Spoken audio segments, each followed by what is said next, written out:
Salut la compagnie, c'est Jules Melon, et aujourd'hui dans Impro Ciné Critique, je vais vous parler d'un film sorti en 2015 et que j'avais raté à l'époque au cinéma, réalisé par le grand Robert Zemeckis, The Walk, Rêvez plus haut, oui on a rajouté un petit sous-titre pour nous français, un biopic sur le funambule français de l'extrême, Philippe Petit, joué ici par Joseph Gordon-Levitt. Et oui, un acteur anglophone pour un personnage français, on va y revenir.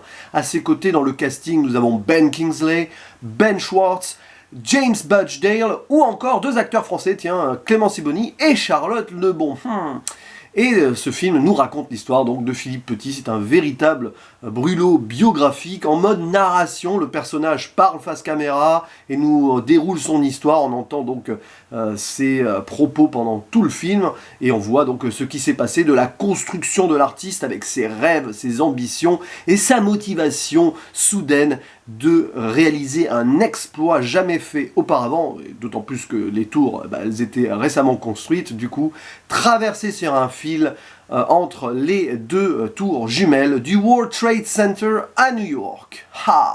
Et voilà, alors déjà, première chose, c'est un film très classique dans sa narration, dans son récit, mais Robert Zemeckis est un excellent raconteur d'histoire.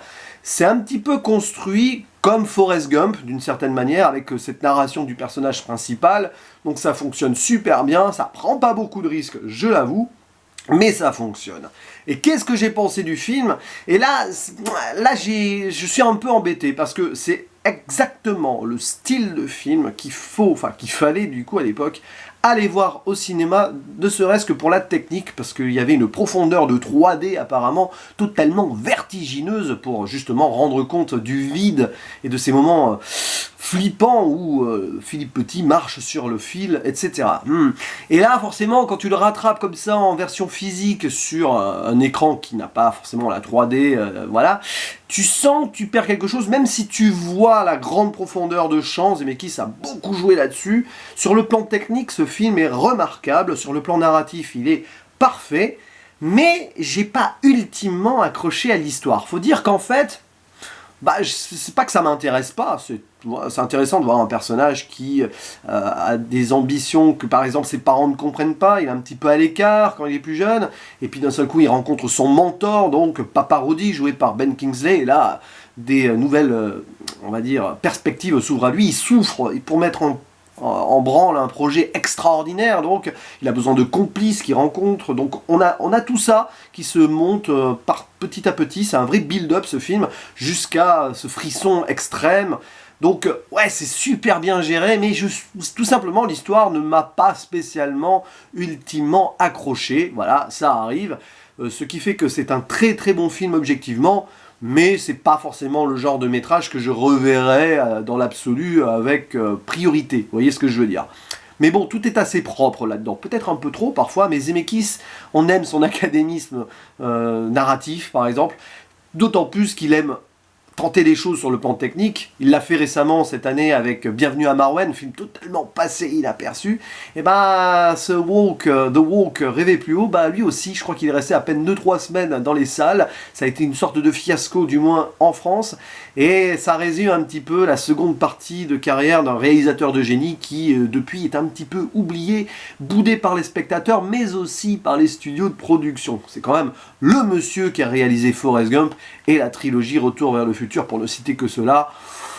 Bref, mais rien que pour cela, il faut voir ce film, parce que c'est un témoignage, une nouvelle fois. Robert Zemeckis se fait plaisir, il fait plaisir quand même à ses spectateurs. Il suffit que vous accrochiez à l'histoire, et à mon avis, vous allez adorer le film.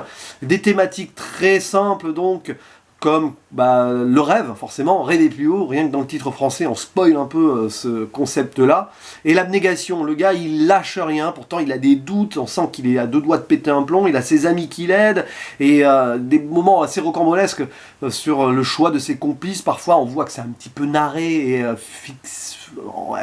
c'est un petit peu rajouté en fiction, quoique on n'en sait rien, parce que c'est adapté quand même d'un livre autobiographique écrit par Philippe Petit, et ça marche. Tout simplement, voilà, les scènes... et puis Joseph Gordon-Levitt a fait un boulot monstre dans ce rôle-là, parce qu'il a appris à marcher sur un fil en 8 jours, j'ai lu ça en anecdote, et quand j'ai au début, j'ai mis une petite pause au milieu du film, j'ai vérifié, parce que Les premières scènes, on le voit marcher, il dit ah ouais, une doublure numérique ou c'est plutôt bien fait, mais non, c'est lui qui marche. Bon, bien sûr, il y a du fond vert et tout pour pas qu'il se casse la gueule sur 5 mètres ou plus, hein, forcément, mais belle performance, parce que je vois pas comment tu peux apprendre à faire ça en 8 jours. Il devait avoir certaines aptitudes déjà, mais moi ça me bluffe. Très très bon rôle de Joseph Gordon-Levitt. Les autres acteurs, bah, disons que Ben Kingsley est sous-utilisé, voilà, il est là en première partie de film, mais après il est mis un petit peu à l'écart. Et les comparses français, Charlotte Lebon et Clémence Sibony, bon, c'est pas du top acting, mais ça passe. Il y a James Badge Dale aussi, j'aime bien son personnage un peu loufoque. Il a obtenu ce rôle au casting en barbouillant du faux français, d'ailleurs, c'est assez étonnant. En voilà un qui a bien bluffé son monde aussi. Et c'est ce qui m'amène du coup à ce paradoxe, le choix de Joseph Gordon-Levitt en tant que Philippe Petit pour jouer donc un personnage français. Alors il faut savoir que Joseph Gordon-Levitt parle français, il l'a appris à la faculté ou au lycée, mais dans le film, son personnage parle anglais. Bon, vous allez me dire, c'est normal, c'est pour la distribution internationale, ça casse un petit truc pour moi.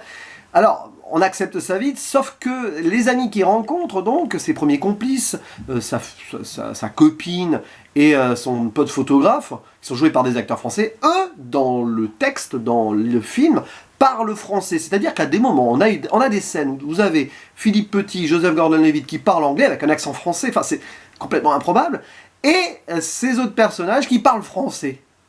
Alors, c'est un choix qui paraît totalement improbable et étonnant, qui renforce une certaine forme de fantasmagorie.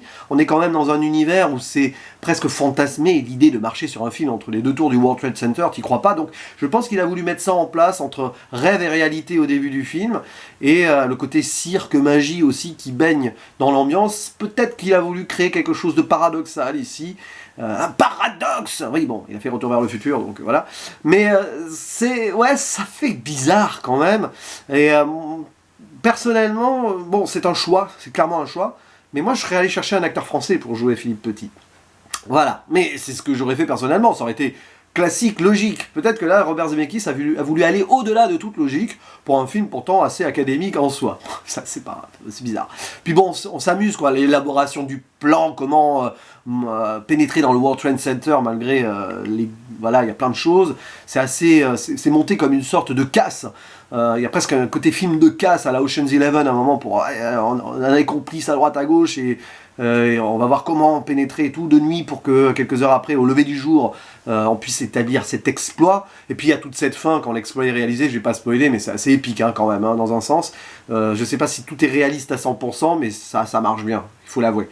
Donc moi il y a eu ce petit creux à un moment dans le film. Le début est cool, très fun à regarder parce que la présentation du personnage se fait avec une bande son française mais de reprise de standards américains. Vous avez Douce Candy, Sugar Sugar, chanté par Claude François. Vous avez Noir c'est Noir, bref c'est le matin, je vais pas faire Johnny Hallyday.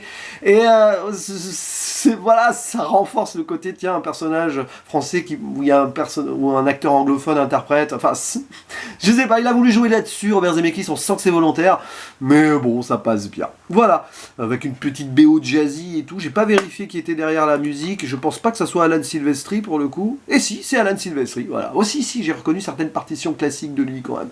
Voilà, donc tout fonctionne dans ce film, c'est un peu étrange, mais moi j'ai pas ultimement, je suis pas rentré dedans à fond, voilà, donc j'ai mis 7 sur 10 sur Sens Critique, c'est qui est une très bonne note, parce que objectivement c'est vraiment bien, mais voilà, c'est juste l'histoire, je suis passé un petit peu à côté, c'est pas non plus le truc qui m'avait fait le plus rêver, enfin, en plus, je vous l'avoue, de vous à moi, j'ai le vertige.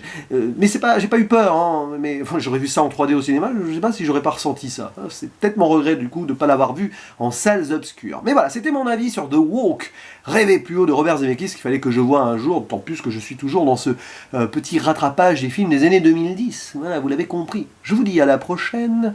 Ciao.